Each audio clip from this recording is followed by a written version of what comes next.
你一定认识他，你一定曾经在电视上看过他精彩的主持跟演出。如今的他变成了另外一种特殊的身份，他走在路上，有时会有人冲上去抱着他，开始对他哭诉，对他诉说自己的故事。他是徐小溪，走过人生的高峰与低谷，他现在成为一位懂得分享、懂得告诉大家怎么爱自己的一位老师。让我们欢迎徐小溪。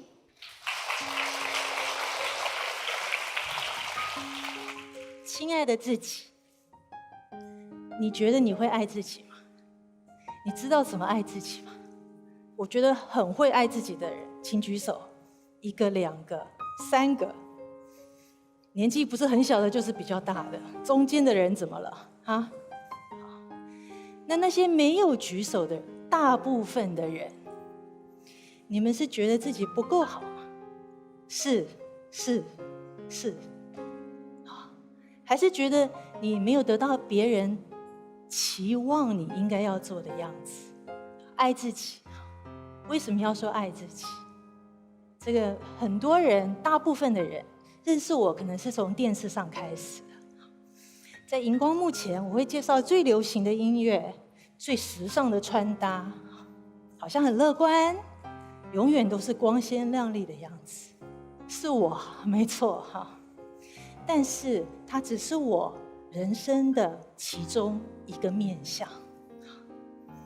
我跟所有的人一样，在这个生活当中都会经历大大小小的挫折。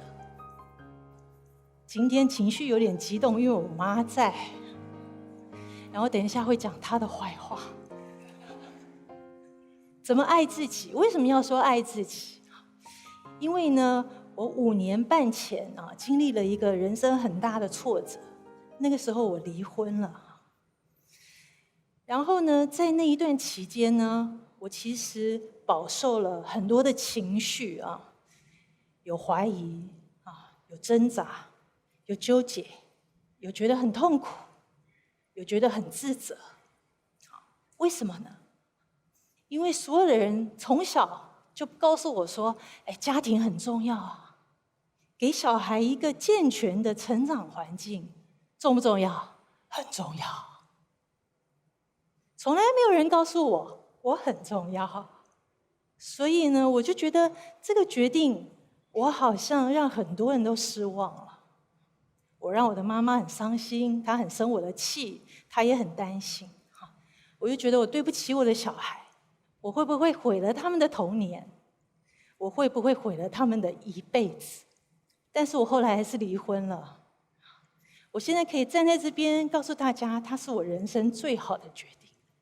为什么呢？因为我学会怎么爱自己。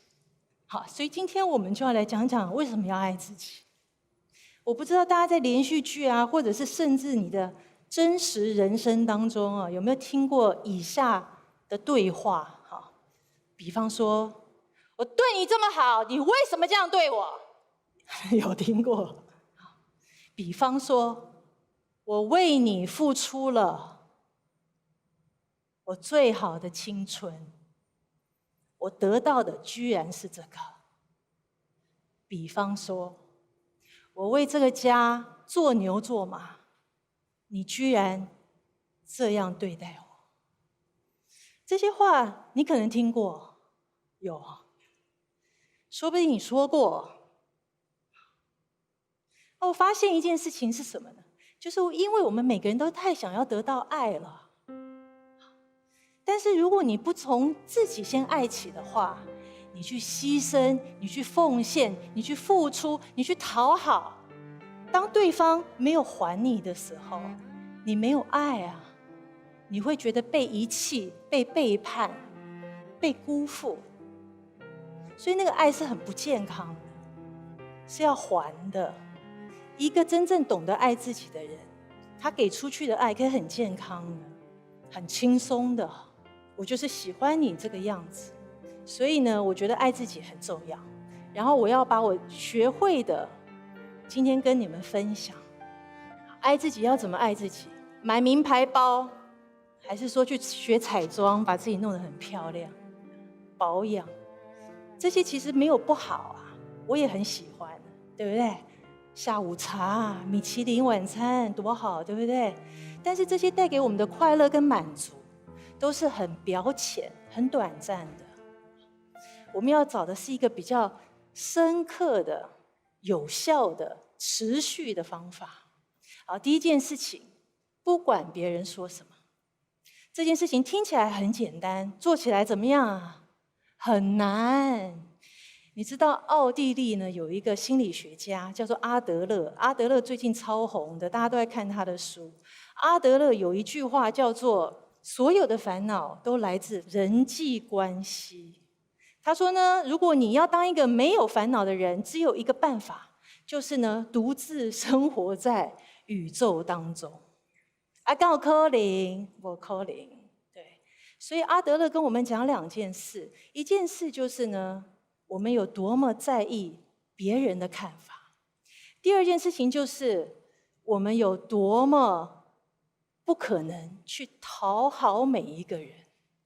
我跟大家讲一个每一个人应该都听过的故事，叫做父子骑驴。父子呢，两个人骑着一头驴要进城，好。走着走着呢，就碰到了一个小孩，小孩就看着他们两个说：“你们两个真是笨啊！有驴子居然还要走路。”他们想一想，对啊，那儿子你上去骑好了，儿子骑上去，爸爸继续牵着驴子走。走着走着呢，碰到了一个老人，老人呢就指着那个小孩说：“哎，这个小孩怎么这么不孝顺啊？让爸爸走路。”想想，好吧，那我们两个交换，爸爸骑上去，儿子下来走。走一走呢，又碰到了一个妇女。这个妇女说：“这个爸爸怎么回事啊？这么不会照顾自己的小孩？”想想，那两个人都骑上去，应该没有人说话了吧？还是有人说啊，说他们怎么样啊？虐待动物。所以呢，这个小故事就是告诉我们，今天不管你做的人生什么决定，就是有人会觉得你做的不好，你做的不对，要批评你，是不是？正常，各位，正常。我要离婚的时候，一刚开始我妈妈非常的不能够谅解，她不懂我为什么要离婚，有那么糟吗？婚姻不就是要忍耐吗？有一次她对我说了一番话，她说：“你已经不小了，你觉得你还会遇到更好的人吗？这么多年你都没有工作，你觉得你养得起自己吗？小孩还这么小，你不会觉得你太自私了吗？”当时他讲的每一句话，都像石头一样打在我的身上。但是我终究没有听他的话。我理解他的痛苦、跟伤心、跟担心，但是我没有听他的话。然后这么多年过去，我觉得他也慢慢的理解了我为什么当初要做那个决定。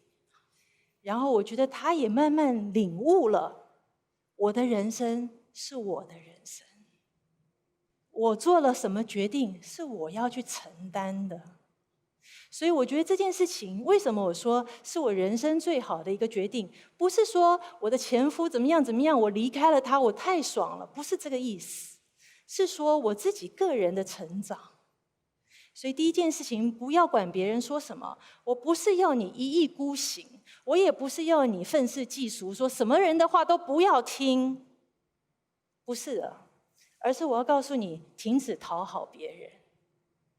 你要有那个信念，告诉你自己，我是重要的，我的感受是重要的，我的人生是我来承担的。所以呢，既然是人生要自己来承担，不要管别人怎么说。接下来要大家做的事情，就是要自己为自己的人生负责。常常听到有人抱怨，对不对？我好可怜哦，我好烦哦，我好生气哦，因为我的妈妈怎么样，我的爸爸怎么样，我的老公怎么样，我的前妻怎么样，我的邻居又怎么样。好像我们人生所有的喜怒哀乐就是被大家控制。你有没有想过，你才是你人生的主人？如果我们都把我们自己的喜怒哀乐放在身边的人身上，你对你的人生是没有力量的，各位。所以呢，要知道说，为自己的人生要负责。不管怎么样，你现在的状况是什么状况，你都是应该要负责的那个人，而且是唯一的那个人，没有别人，是你自己要负责。我不知道你们有没有听过一个定律，叫做幸福定律。这个定律是1:9。好，这个1是什么呢？1就是呢，在你人生当中发生的大大小小的所有的事件，1占了幸福的1成。另外这个9是什么呢？这个9呢，是你自己对这些大大小小的人生事件做出的反应是什么？你为它下的定义是什么？你采取的行动是什么？9在我们自己的身上。所以幸福的比率是1:9。我要讲一个我女儿，她大概3岁多的时候，我带她去看迪士尼冰上世界，还记得吗？不记得。那时候演的是 Princess 公主。那时候她很小，她都没有听过迪士尼公主的故事。所以呢，我们看到那个灰姑娘的时候，她就看到那个后母啊，就是对她每天欺负她，叫她做家事，然后2个姐姐呢就霸凌她，不给她漂亮衣服穿，破破烂烂的，好吃的东西也不会分她吃，王子的舞会也不让她去。我3岁的女儿看到这边，她抬头问我说：“可是妈妈，她为什么不走？”我说：“是不是妹妹？她为什么不走？你在忍耐，是在教别人怎么对待你，你知道吗？你在教别人说 It's okay， 我愿意啊，我还好，因为你也没走啊，不是吗 ？It's okay。所以呢，为自己的人生负责，1:9。那可能有人听到这边就说：“哎，小希，可是真的不是这样，你不知道我的老板有多过分啊，他怎么样怎么样怎么样怎么样。”我要跟你讲一个例子。这个17世纪荷兰呢有一个哲学家，他叫史宾诺莎。这个史宾诺莎呢，他对自由下了一个诠释啊。他说呢，什么叫做自由呢？就是如果你知道你做这件事情背后的原因、目的是什么，你就是自由的。什么意思？假设你今天有一个脾气很坏的老板，每天都在办公室里面咆哮，然后你就说：“每天上班都好痛苦哦，真的是超没有尊严的，很不想上班。”但是你没有走，你留下来了，为什么？因为薪水很好，因为它可以让你过一个很舒服的生活，物质无忧这样。所以呢，如果你知道你留下来这个事情背后的目的是为了这个薪水，你得到了你的目的，你人是自由的啊，各位，你选择了吗？没有吗？你不是身不由己啊，你不是没办法啊，你选择留下来。如果你知道你做这件事情的目的或原因是什么，你就是自由的。所以要为人生负起责任，知道你任何现在的处境都是你自己的责任。再来，学习独处。有没有人很怕孤单寂寞的？都没有，骗人。那有没有人很享受独处的？好，差不多是10%、15%。那举手的这些人已经结婚生子的，继续举手。所以都是结婚生子之后就享受独处，因为从来没有办法独处，所以突然觉得独处很好。各位单身的朋友，如果你还单身，你真的要赶快学会享受独处。因为如果你一个人可以很开心、自得其乐，你就是一个不会因为害怕孤单而去做错误人生决定的那个人。Yes， 你有没有看到很多结婚的人、生完小孩的人很喜欢独处？因为独处真的很棒。然后呢，独处这么棒，你要怎么变成从害怕独处变成享受独处的人？对不对？这才是关键嘛，对不对？这个要告诉大家一件事情，就是消除恐惧的唯一方法就是面对，唯一哦，没有第二个方法，各位，面对。你想想看，如果你很害怕一个东西，然后你躲起来，你逃避，然后你一直不敢面对它，它会怎么样变大，它在你的心里就会不断的变大。你唯一消除它，就是面对你的恐惧，面对它，然后你可以穿越。奥修是一个印度大师，他非常聪明，我很喜欢他。可他很叛逆，他讲了很多很有道理的事情，但是都跟我们原来想的不一样。这个奥修呢，他说，如果有一个人来问我，说呢他很怕黑，我就会给他一个建议，说叫他3更半夜的时候就去郊外找一棵树，然后就坐在树下，什么事也不要做，就坐在那里，迎接黑夜，面对黑夜。然后他说呢，你一刚开始会心跳加速，会手心冒汗，会呼吸急促，害怕的要死。但是过一阵子，你慢慢的会平静下来，呼吸恢复正常，心跳恢复正常，手心不再冒汗，你开始看到满天的星星，你开始听到青蛙在唱歌，你开始觉得其实黑夜蛮美的，孤单也是一样的，面对它，一刚开始就是很害怕，但是练习个几次，你会发现一个人也没怎样，一个人挺好的。因为孤单是什么？你知道吗？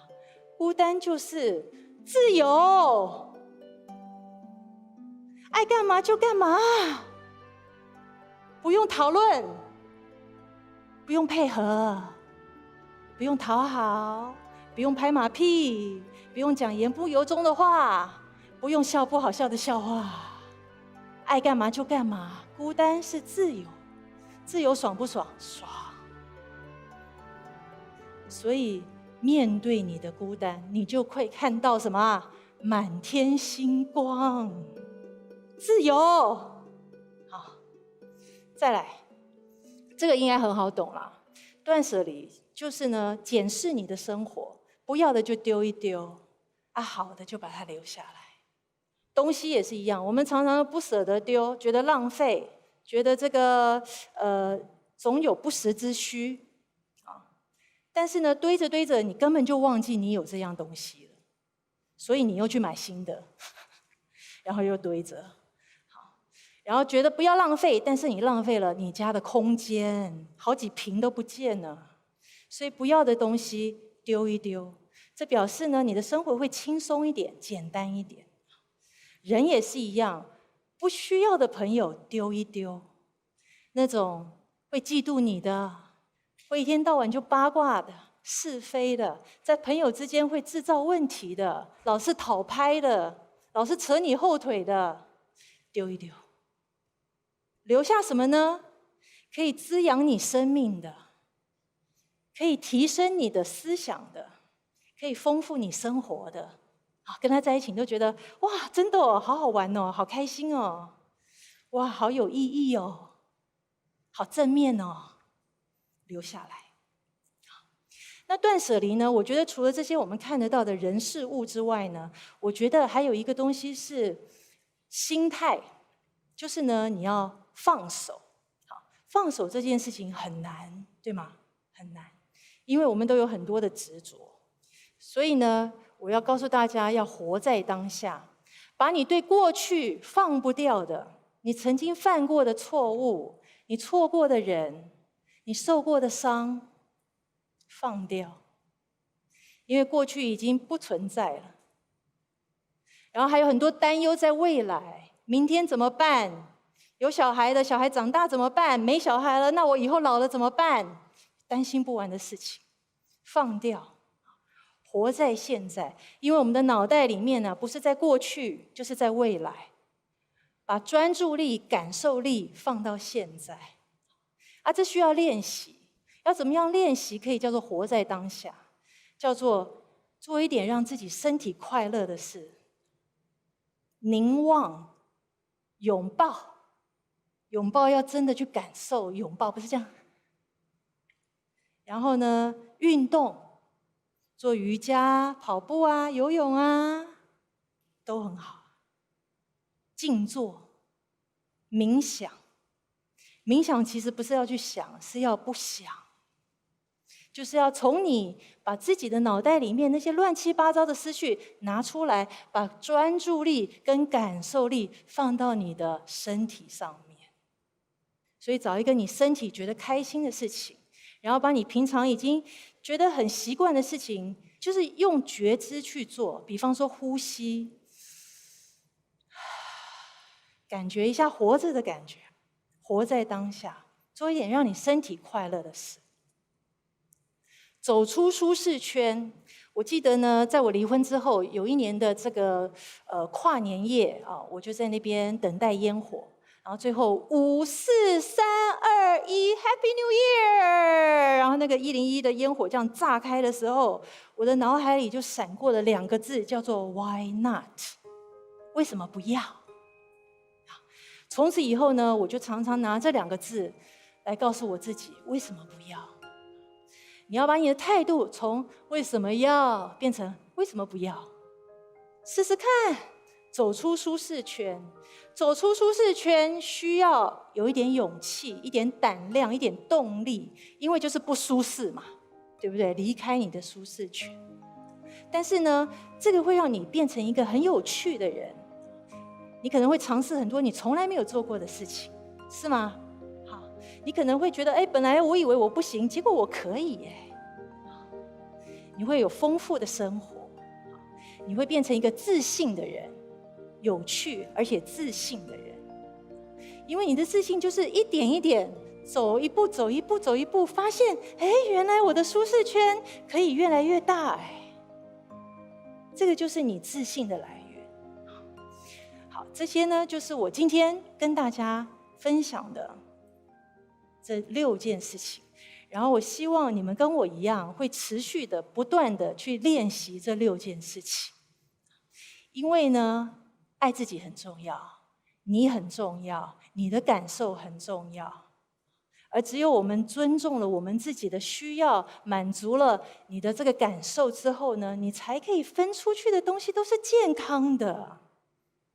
因为爱自己不是自私，爱自己是爱的第一课。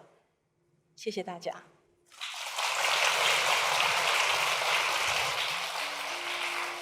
爱不是一意孤行，爱自己也不是一个自私的行为。谢谢徐小溪今天以他自己亲身的故事告诉我们，如何走出舒适圈，如何在面对人生困境的时候，勇敢地面对自己的抉择，并且负起责任。人文讲堂，我们下次见。